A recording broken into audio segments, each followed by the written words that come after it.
Welcome to Sethu Chitra kitchen. நான் சட்னி பொடி பண்ணியிருக்கிறேன், சட்னி ப்ரீமிக்ஸ். இந்த வீடியோ கொஞ்சம் லாங்காக தான் போகும். ஸ்கிப் பண்ணாமல் பார்த்தீங்கன்னா தான் உங்களுக்கு கிளியராக தெரிய வரும். அது இல்லாமல் இப்போ எல்லாமே இப்போ வேலைக்கு போனோம், அப்புறம் பேச்சுலர்ஸ், அப்புறம் எங்கன்னா ஊருக்கு ட்ராவலுக்கு எங்கன்னா போகிறீங்கன்னா இந்த மாதிரி நீங்கள் செஞ்சு வச்சுட்டிங்கன்னு வச்சுக்கோங்களேன், ஈஸியாக இருக்கும். ஒரு தண்ணி விட்டு கலந்தாலுமே சட்னி ரெடி ஆகிடும். வீட்டிலே சட்னி பொடி எப்படி அரைக்கிறதுன்னு பாருங்கள்.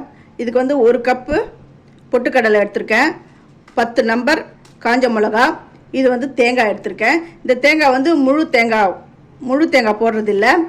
இந்த சட்னிக்கு தேவையான அளவு தான் நான் போட்டிருக்கேன். அதாவது எவ்வளோ நான் எடுத்துருக்கிறேனோ, அதாவது பொட்டுக்கடலை எடுத்துருக்கிறேனோ அதில் பாதி தான் இந்த தேங்காய் போடணும். ஃபஸ்ட்டு என்ன பண்ணணுன்னா, இந்த காஞ்ச மிளகா இருக்குது பாருங்கள், இந்த காஞ்ச மிளகாவுடைய அந்த காம்பை கட் பண்ணிவிட்டு இந்த தொப்பியோட அப்படி விட்டுடணும். இந்த தொப்பியையும் கழட்டக்கூடாது. ஃபஸ்ட்டு இதோடைய காம்பு பகுதிகளை நான் இப்படி வெட்டி எடுத்துடுறேன். இதோடைய காம்பு பகுதியெலாம் நான் எடுத்துட்டேன். ஏன் இதோடைய தொப்பியை கழட்டலை அப்படின்னா, இப்போ நீங்கள் கடாயில் வறுக்கும் பொழுது அங்கே அந்த சீட்ஸ்லாம் வெளில போயிடும், அப்புறமா டேஸ்ட் இருக்காது. அது மட்டும் இல்லாமல் அது வறுக்கும் பொழுது நெடி ரொம்ப தூக்கும். ஏன்னா அதோடைய சீட்ஸ் எல்லாம் வெளியில் ஸ்ப்ரெட் ஆகி அந்த ஹீட்டில் அந்த இரும்பல் தும்பல் எல்லாம் வரும். அதெல்லாம் அவாய்ட் பண்ணுறதுக்கு தான் இந்த அதோடைய கேப்பை ரிமூவ் பண்ணாமல் வைக்கிறது. தேங்காவை எடுத்துன்னு வந்துட்டேன். ஒரு அரை மூடி தேங்காய் எடுத்துன்னு வந்திருக்கேன். இந்த பாருங்க, இதில் இருக்கிற அந்த பிளாக்காக இருக்கும் பாருங்கள், அதெல்லாம் நான் எடுத்தாச்சு. சின்ன சின்னதாக கட் பண்ணிவிட்டு மிக்ஸ் ஜாரில் போட்டு பொடி பண்ணிக்கிறேன். அப்படி இல்லைன்னா தேங்காய் திருவியில் கூட நம்ம திருவிக்கலாம். தேங்காவை நல்லா துருவி எடுத்துன்னு வந்துட்டேன். இது நம்ம வறுக்க தான் போகிறோம். இப்போ இது எந்த அளவுக்கு எடுக்கணும் அப்படின்றத பார்ப்போம். இப்போ இந்த உடச்சக்கல்ல 1 கப் எடுத்துருக்கோம். இப்படி வச்சுட்டு தேங்காய் அதில் பாதி இருக்கும், ஒரு பாதி தான் எடுத்துக்கணும். நீங்கள் டெசிகேட்டட் கோகோனட் அப்படி இருந்தால் கூட அதை கூட எடுத்துக்கலாம், அது உங்கள் இஷ்டம்தான். இந்த அளவு தான் தேங்காய் நான் எடுக்க போகிறேன். அதை பார்த்தீங்கன்னா அந்த 1 கப்பில் பாதி அளவு தான் நான் தேங்காய் எடுக்கிறேன். கடாய் வச்சுருக்கேன். இது ரொம்ப ஸ்லோவில் தான் வச்சுருக்கேன். இந்த தேங்காய் பொடியை இதில் நான் சேர்த்துட்டு இது அப்படியே அந்த ஈரப்பதம் போகிற அளவுக்கு நம்ம இதை வறுக்கணும். காலை நேரத்தில் பரபரன்னு இருப்பாங்க அந்த லேடிஸ்லாம். பசங்களுக்கு அந்த லஞ்ச் கட்டணும், டிஃபன் பண்ணணும் அப்படின்றவங்க கூட இதை மாதிரி ஒரு தடவை நீங்கள் பண்ணி வச்சுக்கிட்டிங்கன்னா இது தொட்டு பார்க்கும்பொழுதே தெரியும், நல்லா ட்ரை ஆகிடுது, ஈரப்பதம்லாம் போயிடுது. இந்த டைமில் அந்த பொட்டுக்கடலையை ஆட் பண்ணிவிட்டு இதையும் கொஞ்சம் வறுக்கணும். ரொம்ப நல்லா வறுக்கணும்னு அவசியம் கிடையாது, 1 நிமிஷம் அப்படி வறுத்தாலுமே போதும். அவ்வளோதான். இதை நான் தனியாக எடுத்து வச்சுடுறேன்.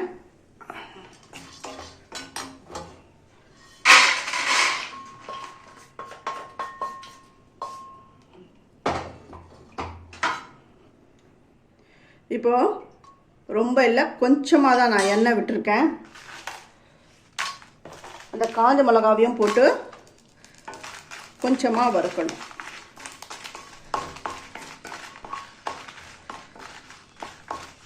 ஏற்கனவே இது நல்லா வெயிலில் நல்லா காஞ்சிடுது. இப்போ நான் கடாயை ஆஃப் பண்ணிடுறேன். இது நல்லா ஆறட்டும். ஆறின உடனே பொடி பண்ணலாம். ஃபஸ்ட்டு இந்த மிளகாயை போட்டுக்கணும்.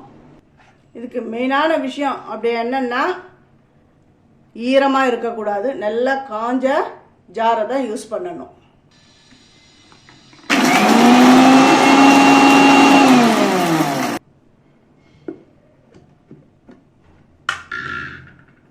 இப்போ நம்ம வறுத்து வச்சிருக்கிறோம் இல்லையா, இதெல்லாம் சேர்த்துடலாம். இது கூட பெருங்காயம், அப்புறம் உப்பு வேணா, இந்த உப்பை கூட நல்லா வறுத்துட்டு போடலாம். நான் ஏற்கனவே வறுத்து வச்சிருந்த உப்பை தான் நான் போடுறேன், அதை காட்டலை உங்களுக்கு. இப்போ இதெல்லாம் பொடி பண்ணிக்கலாம்.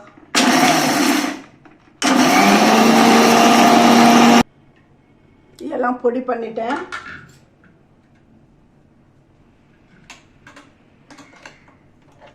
இது ஒரு தட்டில் கொட்டிக்கிறேன்.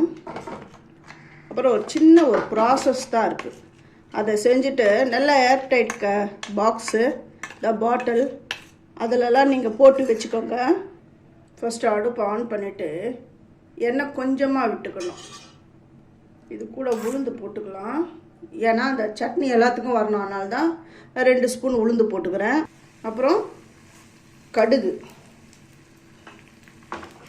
இந்த கடுகு நல்லா பொரியட்டும். இதெல்லாம் செவந்து வர்றதுக்கும் இந்த கடுகு பொரியறதுக்கும் கரெக்டாக இருக்கும். பொரிஞ்சு வருது. இப்போ என்ன பண்ணணும், ஸ்டவ் ஆஃப் பண்ணிடணும். ஆஃப் பண்ணிவிட்டு இந்த கருவேப்பிலையை போட்டு நல்லா இதில் இந்த ஃப்ரை ஆகணும். இந்த சூடுலேயே இப்போ நான் இந்த பொடியில் சேர்த்துடுறேன். கருவேப்பிலை வந்து நான் ஏற்கனவே நல்லா தண்ணியில் வாஷ் பண்ணிவிட்டு வெயிலில் நல்லா காய விட்டு, ஈரப்பதெல்லாம் கிடையாது அதில், அதை தான் எடுத்து அதை வறுத்து போட்டிருக்கேன். அதனால் இது வந்து நல்லாயிருக்கும். இந்த ஈரப்பதமாக இருக்கிற, இந்த பச்சையாக இருக்கிற அந்த கருவேப்பிலையை இதில் சேர்க்காதீங்க. வெயிலில் நல்லா உலர்த்திய கருவேப்பிலையை சேருங்க. ஃபஸ்ட்டு என்னுடைய வீடியோ பார்க்குறவங்க சப்ஸ்கிரைப் பண்ணலைன்னா சப்ஸ்கிரைப் பண்ணுங்கள். ஆல் என்ற ஆப்ஷனை தொடுங்க. அப்போ தான் நான் போடுற ஒரு வீடியோவுடைய நோட்டிஃபிகேஷனும் உங்களுக்கு காட்டும், உங்களுக்கும் யூஸ்ஃபுல்லாக இருக்கும். இதை நல்லா ஏர்டைட் கண்டெய்னர் பாக்ஸில் போட்டு வைங்க. 1 மாதம் ஆனாலும் நல்லாயிருக்கும். ஃப்ரிட்ஜில் வைங்க. வெளியில் வச்சிங்கன்னா 1 வாரம் நல்லாயிருக்கும், 1 வாரம் 2 வாரம் நல்லாயிருக்கும். இதை நீங்கள் ஃப்ரிட்ஜில் வச்சிங்கன்னா 1 மந்த் கூட நல்லாயிருக்கும். ஃப்ரீசரில் வச்சிங்கன்னா 3 மாதம் கூட நல்லாயிருக்கும். இது எப்படி யூஸ் பண்ணுறதுன்னு நான் இப்போ காட்டுறேன். தேவையான அளவு நான் இதை எடுத்துக்கிறேன். ஒரு 2 ஸ்பூன் நான் எடுத்துக்கிறேன். உங்களுக்கு எவ்வளோ வேணுமோ அப்படி எடுத்து யூஸ் பண்ணிக்கோங்க. தண்ணி தேவையான அளவு ஊற்றிக்கணும். அப்படியே கலந்து விட்டோம்னா சட்னி ரெடி. தண்ணி இன்னும் கொஞ்சம் விட்டுக்கிறேன். இது வந்து இட்லி தோசைக்கு மட்டும் கிடையாது, கொஞ்சம் தண்ணி விட்டு திக்காக அதை வந்து கலந்துட்டு துவையலாக கூட நம்ம யூஸ் பண்ணிக்கலாம். பாருங்க, சட்னி ரெடி ஆகிடுதா. இது கூட நல்லெண்ணெய் கொஞ்சமாக விட்டு இட்லி தோசைக்கு பொடி மாதிரி கூட நம்ம யூஸ் பண்ணிக்கலாம். ஆனால் இதை வந்து எப்படி ஸ்டோர் பண்ணணும் அப்படின்னா அதையும் சொல்கிறேன். இது வந்து நல்லா ட்ரையாக இருக்கிற ஸ்பூன் தான் யூஸ் பண்ணணும். அது யூஸ் பண்ணி தான் இதில் இருந்து அந்த சட்னி பொடியோ எவ்வளோ தேவையோ அவ்வளோ நம்ம எடுக்கணும். தோசைக்கு எப்படி இந்த சட்னி சூப்பராக இருக்கும். இந்த தோசை மட்டும் இல்லை, இட்லி பொங்கல் எல்லாத்துக்கும் இந்த சட்னியை வச்சு நம்ம சாப்பிடலாம். அவ்வளோ நல்லாயிருக்கும். ஊர் பயணம் எங்கன்னா போனீங்கன்னு வச்சுக்கோங்களேன், இந்த சட்னியை நீங்கள் ரெடி பண்ணி வச்சுட்டு இந்த பொடியை வச்சுக்கிட்டு போகலாம். அவ்வளோ சூப்பராக இருக்கும். இதை சாப்பிட்டு பாருங்கள், அவ்வளோ டேஸ்ட்டாக அவ்வளோ நல்லாயிருக்கும். உங்கள் வீட்டில் நீங்களும் ட்ரை பண்ணி பாருங்கள். தேங்க்யூ.